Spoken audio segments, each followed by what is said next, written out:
bueno, casi no, es un modelo de vida y no todo el mundo puede querer volcar su vida en ese emprendimiento que le va a consumir, le va a dar, a lo mejor, si le va bien, pues muchos frutos, no solo dinerarios, sino también existenciales, pero a un Ujú. coste que tampoco hay que, del que hay que olvidarse, porque si no, de nuevo, se toman malas decisiones como con los títulos universitarios que mencionaba Óscar, ¿no?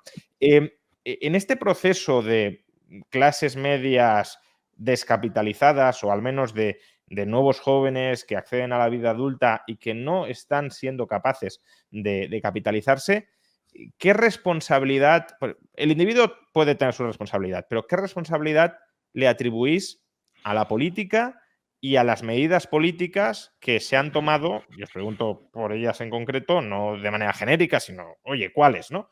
Durante los últimos años. ¿Cuáles creéis que han sido las medidas políticas de este gobierno, del anterior, porque no es un problema de los últimos años solo, que han sido más nefastas para posibilitar la capitalización de las clases medias? Yo creo que hay un punto de inflexión en España. Ahora con Milei estamos viendo el gran cambio de Milei, ¿no? Y creo que hay un punto de inflexión en España donde incluso la gente queriendo un gran cambio, un modelo mucho más liberal, eso no se llegó a traducir en el entorno político. Y estoy hablando del año 2011.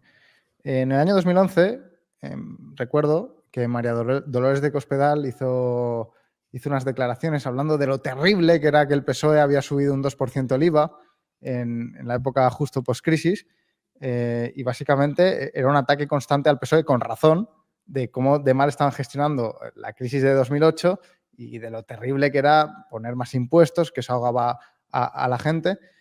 El PP llegó con mayoría absoluta en el Congreso de los Diputados, llegó con mayoría absoluta en el Senado. Prácticamente ganó, si no todas, la gran mayoría de las capitales de provincia de este país. ¿Qué pasó un año después de eso? El PP sube el IVA al 21%. Bueno, y el El PP IRPF al sube el 52%. IRPF. O sea, más alto que Pedro Sánchez ahora, pero bueno. O sea, es que ni la gente queriendo ese cambio se acabó materializando. Y claro, si ya no pasó en ese momento, cuando teníamos una población joven, una población con ganas de salir adelante profesionalmente, ¿qué va a pasar ahora cuando los jubilados van a ser el mayor grupo, bueno, ya son el mayor grupo de votantes, cuando sean mayoría? Y esos jubilados, precisamente, su gran incentivo es aumentar el gasto del Estado a través de las pensiones. De hecho, en los últimos 20 años, la mayoría del crecimiento del gasto público se ha ido a pagar pensiones.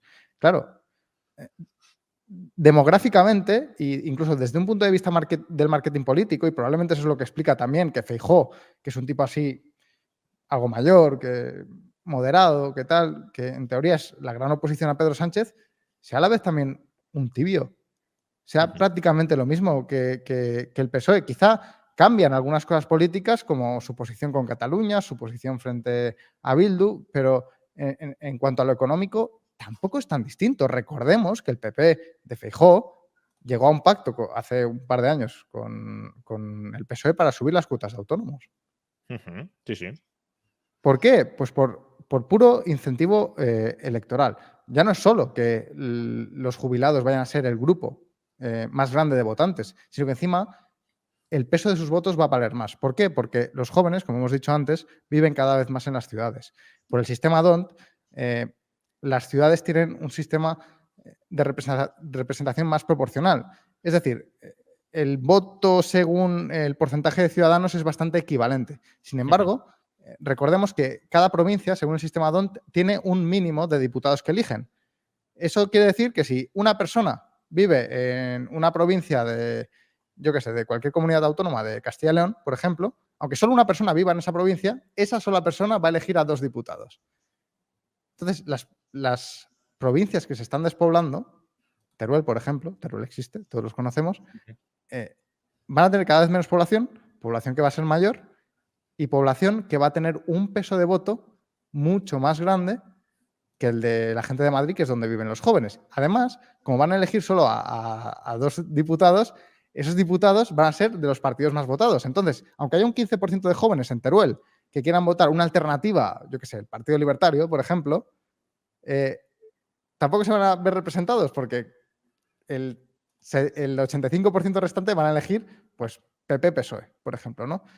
Y la cuestión es que, ¿en qué situación nos deja eso a los jóvenes? Si ya en 2011, incluso con el apoyo popular, el PP no hizo nada, ¿qué van a hacer ahora que ni siquiera tienen el apoyo popular y que todo el conjunto demográfico del país va en contra de hacer políticas para el desarrollo de los jóvenes y de esas clases medias nuevas que ahora pueden surgir?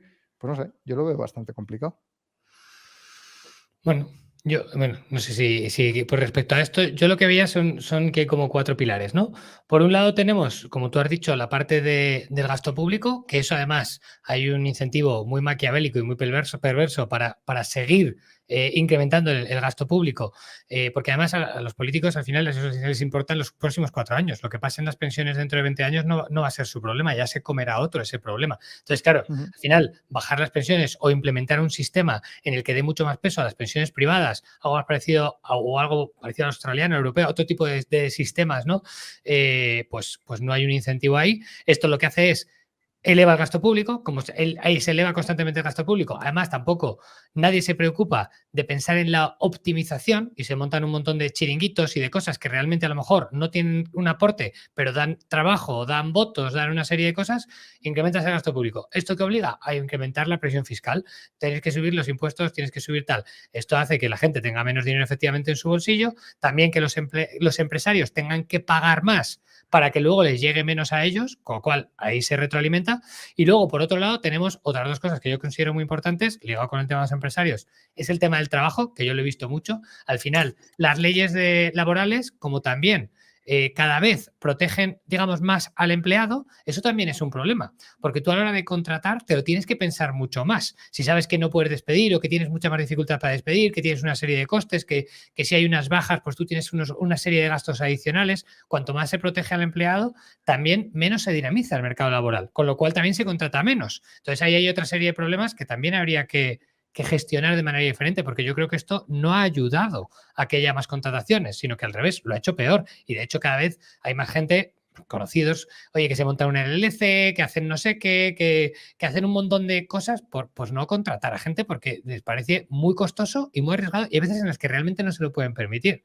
Y luego, por último, la vivienda, que la vivienda tampoco se ha gestionado nada bien. O sea, al final resulta que la gente que está, como yo, que hace inversión inmobiliaria, que está poniendo viviendas en el mercado y que está intentando sumar nuevas viviendas al parque de vivienda para que el precio baje, somos endemoniados y somos estigmatizados como si fuéramos aquí el mal en persona. Entonces, todo eso, de nuevo, pues no ayuda y esos 4 ejes yo creo que juntos pues hacen que todo esto vaya a peor. Y ahora encima es que lo malo es que no hay incentivos para revertir esto.